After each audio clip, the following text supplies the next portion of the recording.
Okay, step one. And this is going to be very important and extremely overlooked. Burnout is a real thing. So the first thing you should be doing is considering the title that you're playing.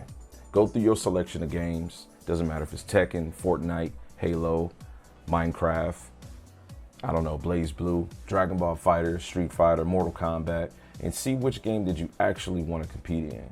You can learn a lot of things from different games that you play. You can take a lot of different skill sets from different games that you play, but you're not going to be able to focus on a competitive drive in every single game. So the recommendation is going to be first that you find that one title that you know that you want to play competitively. That one game that's going to give you that passion, that fire, is going to just ignite you to want to push hard, to beat your opponents. You know, throughout the years, man, I've played several different fighting games from Capcom, from the first Street Fighter ranging to the Versus series games that they've had, like X-Men versus Street Fighter, Marvel versus Capcom 1, all the way up to Street Fighter 5. But you have to find a series or a title that's going to actually motivate you to want to develop and to get better and to go to the next level. Once you figure that out, then we're going to go to step two.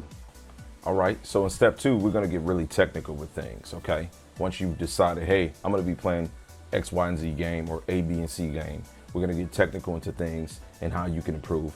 And the first thing that we need to be looking at is training.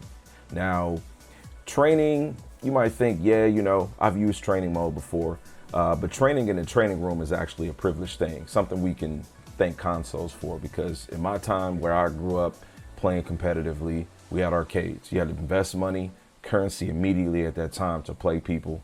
Playing the computer was only really a thing you were trying to do if you were just trying to learn the logistics of the game, trying to just test out the new cool game. But when it came down to you actually competing, you know, you had to invest money to test your skills, right? And so with training, you know, the biggest thing that we're going to focus on is that it's the foundation. You need to understand the tools implemented in your title that you're playing, right? Street Fighter V's training is going to be totally different than Street Fighter 4's training. You know, they've added things like color code for frame data, you know, just all kind of different features and logistics. And it's important for you to understand what those features can do for you, right? Figuring things out like how to activate damage meter, gauge meter, just to test out real life scenarios, because that's really what it comes down to. But training goes beyond just you using the training mode, because there's only so much you can get from just testing stuff out that you think would work. You got to actually put that stuff into real life tests. You know, this is where you're gonna get into online playing, right? You're gonna get into local meetups. It could be, you know, small tournaments or just, you know, friends kicking it. You know, me personally, I've invested like 400 hours into playing Dragon Ball Z just with my son, right? Just me and him playing more than 400 hours of Dragon Ball Fighters on PC. That's training. That's me testing my wits, testing my reflexes, him learning different characters, things like that. This is gonna be the biggest thing. Training cannot be overlooked. Okay, to dive a little deeper into breaking down writer's block, training isn't gonna be do all be all. You will be able to come up with some savvy scenarios in the training room, and most of those might work on your friends who aren't as good, even on players online who you meet that aren't as highly ranked as you are. But you will meet that one matchup, or many, that will push you to the level of frustration that'll make you want to quit. This is where step 3 really comes into play, and that is to have a tutor or a mentor to call on. And this term isn't used to belittle your skills. Remember that the objective of the master is to have his student challenge him someday. And for me personally, I have Antoine Alucard Ortiz number on speed dial. Me personally, I can call Twan or shoot him a text message, and I can have in recent times when I was learning in Cali a couple of weeks ago. I posted that video. If you ain't seen it, check it out. But to put things in short, you must always be humble enough to understand that you will never know everything, right? And when you realize that, you got to engage in the right conversations with the right people. So build those relationships with players that you've met through meetups, tournaments, even online. If you had a great matchup with somebody, just think about it like this. They beat you.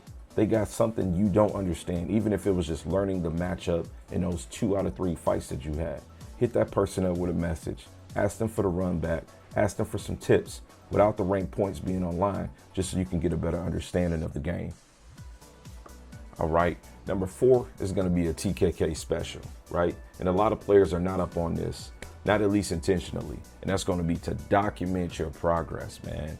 I cannot tell you guys how long it's been since I've been using a camcorder to record myself playing gameplay, right? And I just want to give you some perspective.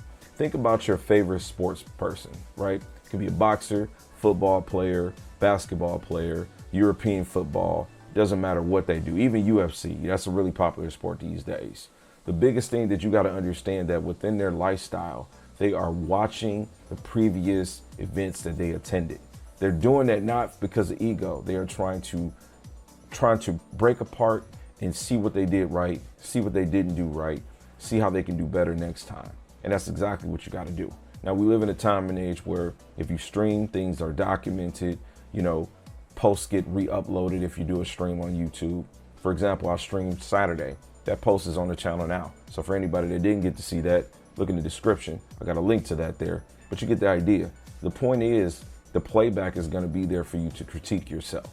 Look at that, articulate what you can take from that to make yourself better the next go around. You got to be able to do that. Cell phone, camcorder, point and shoot camera.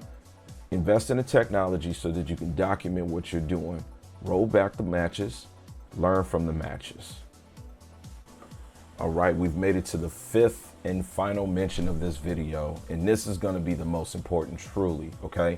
And that's for you to get some rest, right? Rest has got to be the absolute foundation of everything that we've talked about. Think about how many times you've maybe played a game and you've lost a match, frustrated because you know that you were better than your opponent. You know that you could execute something. You dropped the combo maybe.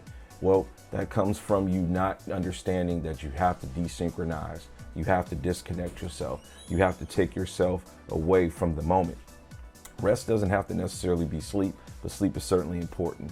We carve out a lot of time to train. We carve out a lot of time to do research, but you have to make sure that you have that perfect ratio of getting rest. As I said, rest doesn't have to be sleep. It could be you putting yourself mentally in a different place, playing chess, playing checkers, playing another game, going outside, getting something to eat, getting something to drink, the right thing to drink, right? Not just those energy drinks that's going to keep you engaged, hyped up, wanting to play, but you have to make sure that you get the proper rest. You got a lot of people suffering from different things. They can't balance work to home ratio, much less gaming. People are gaming 10 plus hours a day. Professionals have to do that. They've got to content create all day. So make sure that amongst all these other things that we talked about doing, none of them can come to flourish unless you get the proper rest. All right, so I promised you guys this video a couple of weeks ago. Let me know what you think about it. If you liked it, please leave a like. It supports the channel. If you have any notable mentions for you personally, leave them in the comment. I love to read them. If you would like me to go a little bit more in depth for a specific game, top 5 and what you could be doing to get better, let me know and I will be glad to make the content. That's what I got for you guys. As always, Max Love.